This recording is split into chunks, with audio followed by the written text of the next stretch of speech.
I walk through the shadow of death left to fear. This is a journey through the halls of hell. Yes people, what is good? I am BA, back once again with a little review to break up the reactions. Now this week I finally got round to watching the Continental miniseries on Amazon Prime. It's something I've been wanting to watch since it dropped, but as always with a miniseries and things like that, I always hope it wins a poll, so I give it a little bit of time to see if it's going to appear on any of my Patreon polls, and in the case of the Continental, I felt like enough time had passed where I might as well just watch it of my own accord. Now even though I don't react to too much of it on this channel, I'm a huge fan of action movies. From back in the day when I was a kid, renting the old Jackie Chan Hong Kong movies, to watching him cross over to American cinema with things like Rumble in the Bronx and Shanghai Noon. People like Jet Li, people like Donnie Yen, and then the next generation came along like Tony Jaa, and I thought he was going to be the next Jackie Chan when he did Ong Bak and then Warrior King to follow it, but I wasn't really a big fan of much of the choreography of the fighting in the movies he did after that. But then up steps people like Gareth Evans with the Raid 1 and 2,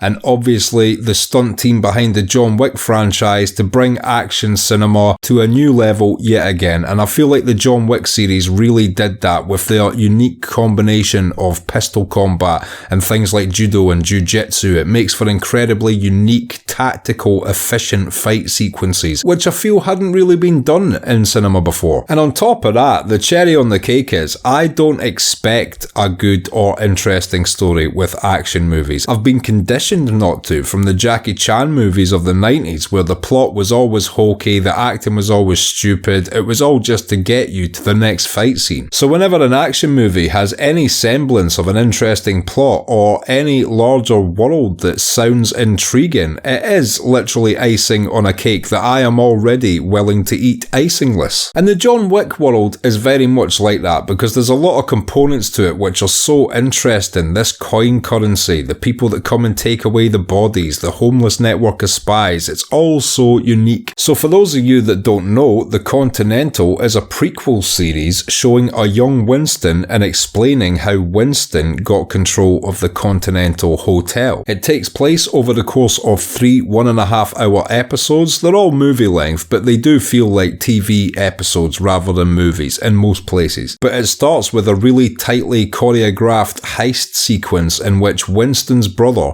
steals the gold coin press from the Continental, and this sets off the course of events which take place over the next few episodes. And even though there's a comic booky unrealisticness to the character creation in this world, I really appreciate it. I love when characters are memorable and quirky, and I'd much rather have them slightly over the top and comic booky but instantly memorable because of that, rather than just bland, flat, and trying to do a stoic, gravelly voiced performance like everyone else. And when I got to the end of episode 3, I thought every single character was brilliant. First of all, you've got a brother and sister who now run their dead father's karate gym, so they've been raised from birth. They're obviously very good at unarmed combat, and they are also the weapons dealers. And I believe this is showing the origins of the same people that are in control of the weapon distribution by the time the John Wick films come around. Winston's brother also plays a huge part in it because he stole the coin press, especially in episode 1, and we get a little backstory that he met his wife in Vietnam when she was about to walk into a brothel and blow up all the American soldiers, and he was a soldier, but they fell in love. So he's got this Vietnamese wife, and she too herself is really good at things like stealth and close quarters dagger combat. And then we have a young Sharon in the Continental Hotel, obviously not played by the late Lance Reddick, recast with a younger actor, but it's good to see how Sharon got his start when he was just a young guy in the Continental Hotel. There's also these two weird twin assassins with strange, and I'm talking No Country from Old Men strange,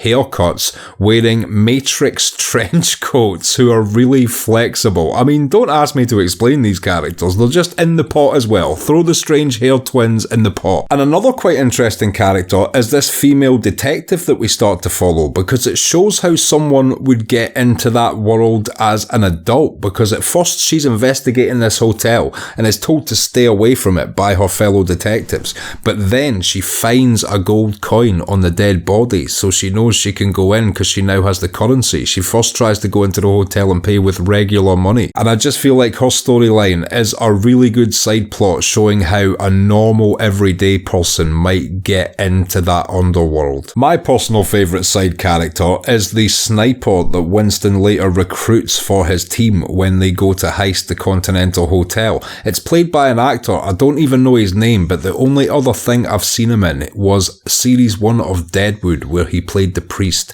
and I thought his performance in Deadwood was so excellent. I've always wanted to see him in something else, and yet again he's got a brilliant little almost comic relief role as a sniper, having to burden this old lady with using her room as a sniper's nest for the Continental heist. And yeah, I'll need to learn this guy's name and watch other things he's been in because I really love him as an actor. He brings a really unique performance and vocal delivery to all his roles. And if you guys haven't seen Deadwood, season 1 is worth watching alone for his performance as the priest in the town of Deadwood, slowly deteriorating from a brain tumour. It's really moving television and such a great performance. And then of course there's the young Winston, and I don't know the name of this actor as well, but I feel like he really pulls off what a young Winston might have acted like. He's got really good charisma in the role, and I fully buy him as a young version of Winston. And on top of all that, you have Mel Gibson putting in an absolute insane, I'm talking answer phone to his ex-wife level, insane performance as the current manager of the Continental Hotel. And I don't want to give away too many plot points, but the fact that Winston's brother steals the coin press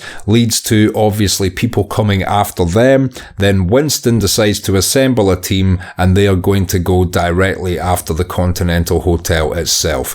Now, my only criticism, I guess, of the show is I feel like the action sequences were too few and far between in the first 2 episodes. Considering they were hour-and-a-half each movie length things, I was expecting a little bit more action from the first 2 episodes. That being said, episode 3 certainly makes up for it because a large portion of that episode is the heist on the Continental Hotel, which is basically non-stop action. And is the choreography as good as the John Wick movies? That's so subjective because this shit comes down to micro motions that stunt teams are figuring out in a little warehouse, thinking, what if we disarm the gun like this and then block here and then do that? And 9 times out of 10 they come up with something really unique and cinematic, and sometimes they don't, but it's very rare for the John Wick stunt team, even if this is like the B stunt team that they work with. As long as it's the same stunt studio, they understand action on a level that most stunt teams around the world don't, especially how to film it, how long to make the shots, and they have the budget to make the payoffs brutal. In almost every confrontation, there's going to be a headshot or someone getting smashed through something. All these things are props and special effects, but they have that at their disposal. So yeah, it's hard to quantify because I'm such a huge fan of the John Wick movie fight sequences, but certainly the siege on the Continental Hotel is right up there and didn't feel like it wasn't of the same quality. And whether or not you're gonna enjoy this comes down to 3 things really. First of all, do you like action? Second of all, do you accept that the John Wick universe will have slightly hyper-realistic characters to almost a comic booky level? And third of all, are you willing to accept that in the first couple episodes there might not be as much action as you were perhaps expecting? Me personally, I thought it built up to a really good crescendo and I'm happy that I watched it, and I'll always have time for anything that's a spin-off within the John Wick universe. In fact, The Ballerina is going to be coming out soon, which is another spin-off within the John Wick universe, and even though I'm not fully sold by the footage I looked at on the trailer, I'm still definitely going to check it out because I've got so much faith in that stunt team. So yeah, if you like your action, your comic booky stuff, your John Wick universe stuff, check out the Continental if you have not already. It's got some great characters, some great performances, it's got the celebrity appeal of an actor like Mel Gibson being in it. The action choreography is done by one of the best stunt teams in the world. You can't really go wrong. And until next week, I hope you enjoyed this review. Like the video, share it around, comment, subscribe, all that good stuff. Come and join the Patreon gang and help shape what I do in the future. If you want to see me do more reviews, join the Patreon and let me know. If you want to see me do more reactions, join the Patreon and let me know. It is on you guys to shape this channel. Come and join the gang. And until next time, I have been BA. Peace.